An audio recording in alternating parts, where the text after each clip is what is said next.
কি রে শীতল, তাড়াতাড়ি আয়। মেকআপ করছি মা, আসছি। শীতল মেকআপ করে বাইরে আসে। তার মা তো বাইরে আগে থেকেই অপেক্ষা করছিল, কারণ তারা মন্দিরে যাবে। মেকআপ করতে কত সময় লাগে রে মা? সময় লাগে মা, তুমি বুঝবে না। হ্যাঁ, এখন তো আমি বুড়ি হয়ে গেছি, কি করে বুঝবো? কিন্তু মা, ঘরের কাজও তো শিখতে হবে, নইলে শ্বশুরবাড়ি গিয়ে কি করবি? ওখানে গিয়েও মেকআপই করব। আমি একটা বিউটি পার্লার খুলব। আচ্ছা, তাহলে বাড়ির কাজ কে করবে? কাজের লোক রাখবো মা, পার্লার থেকে অনেক টাকা আসে। আমি তো দারুণ মেকআপ জানি। আর যদি তোর শাশুড়ি তোকে কাজ করতে না দেয়, তাহলে তাহলে শাশুড়ি বদলিয়ে ফেলবো। তুইও না মা, যা ইচ্ছে তাই বলিস। চলো মা, দেরি হয়ে যাচ্ছে। এরপর শীতল আর তার মা মন্দিরে গেল। মন্দিরের পুরোহিত মশাই তাদের পরিচিত ছিলেন। আরে মঞ্জু দিদি, মেয়ে তো বড় হয়ে গেছে, এবার ওর বিয়েটা দাও। হ্যাঁ ঠাকুর মশাই, আপনার নজরে কোনো ভালো ছেলে আছে? হ্যাঁ, নিশ্চয়ই আছে। আমি দুপুরবেলাই আসছি তোমাদের বাড়িতে ছবি নিয়ে, একেবারে শীতল মায়ের হাতে চাও খেয়ে আসবো। আর পুরোহিত মশাই সন্ধেবেলাতে একটি ছেলের ফটো আনলে শীতল ফটোটা দেখে বিয়ের জন্য রাজি হয়ে যায়।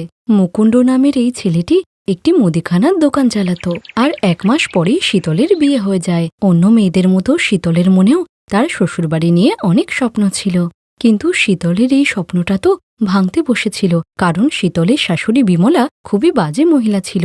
একদিন বিমলা বলল, বৌমা, এই বাড়িতে আমি, আমার বর, আমার ছেলে মেয়ে আর তোমাকে নিয়ে মোট 5 জন থাকি। তুমি রোজ এই 5 জনের জন্য খাবার রান্না করবে।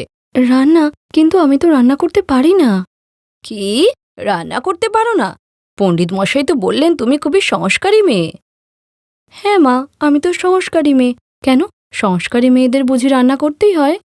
দেখ বাবা দেখ, বাড়ি আসতেই কেমন আমার সঙ্গে ঝগড়া করছে। রান্না করতেও পারে না ভালো করে।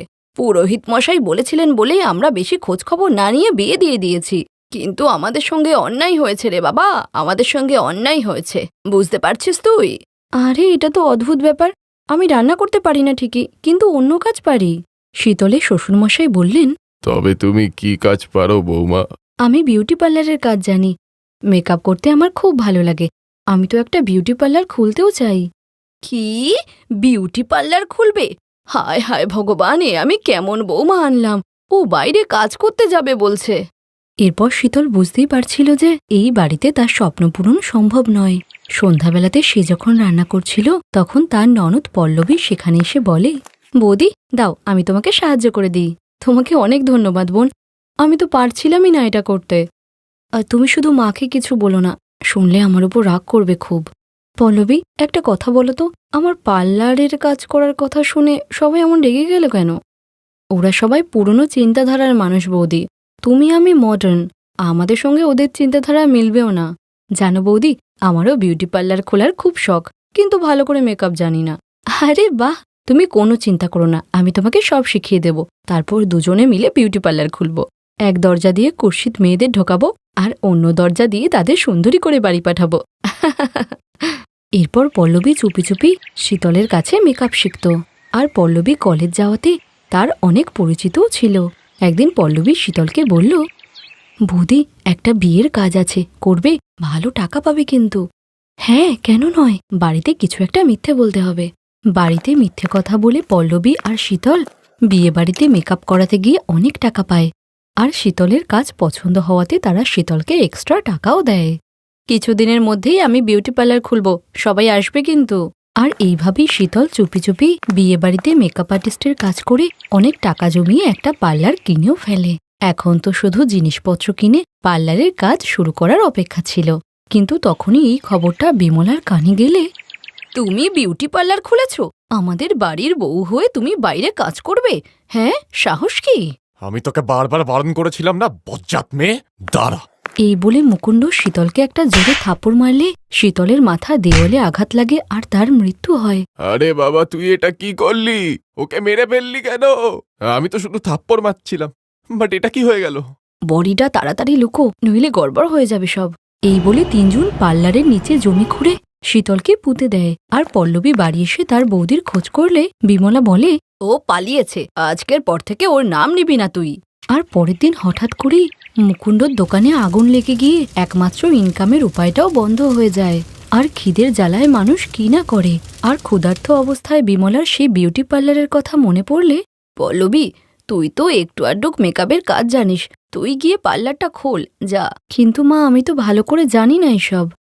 আরে 2-3 দিন গেলে সব শিখে যাবি। এরপর পল্লবী বিউটি পার্লারে গেলেও তার হাত কাঁপছিল, কারণ সে তো বেশি কিছু জানতই না। কিন্তু এমন সময়ই পার্লারে একটি মহিলা এসে বলে, তুমি চুল কাটতে পারো তো? আমার চুলটা কেটে দাও, আমি বিয়ে বাড়ি যাব। মহিলাটি বসে পড়লেও পল্লবী তো ভয়ে কাঁচিতে হাতই দিচ্ছিল না। আর মহিলাটি চোখ বন্ধ করে নেওয়ার পরে হঠাৎ করে একটি কাঁচি হাওয়ায় ভেসে এসে নিজে থেকেই মহিলাটি চুল কাটতে শুরু করলো। যা দেখে, আরে এটা কি, জাদু কি করে হচ্ছে? আর চুল কাটার পর কাঁচি আবার নিজের জায়গায় চলে আসে। মহিলাটি খুশি হয়ে বলে, আরে বাহ, দারুণ চুল কেটেছে তো, এই নাও টাকা। টাকা দিয়ে মহিলাটি চলে গেলেও পল্লবী কিছুই বুঝতে পারছিল না। আর তখনই সেখানে শীতলের আত্মা এসে বলে, পল্লবী, তুমি ভয় পেও না, তুমি পারবে না বলেই আমি তোমার সাহায্য করতে এসেছিলাম। আমাকে এই জমির নিচেই পুঁতে দেওয়া হয়েছে পল্লবী। এরপর শীতলের আত্মা পল্লবীকে সবকিছু জানালো আর তাকে এই মার্ডারের বদলা নেওয়ার কথাও বলল। আর পল্লবী পুলিশকে জানালে বিমলার সঙ্গে তার ছেলে ও বড় গ্রেপ্তার হয়। আর পল্লবী বাড়িতে একা থেকে পার্লার চালাতে লাগলো। আর শীতলের আত্মা তো পার্লারেই থাকতো, কারণ পার্লার যে শীতলের স্বপ্ন ছিল। আর জাদু দিয়ে লোকের মেকআপ করিয়ে পল্লবীর ভালো ইনকামও হতে লাগলো। আর শীতল তার বিউটি পার্লারের স্বপ্ন পূরণ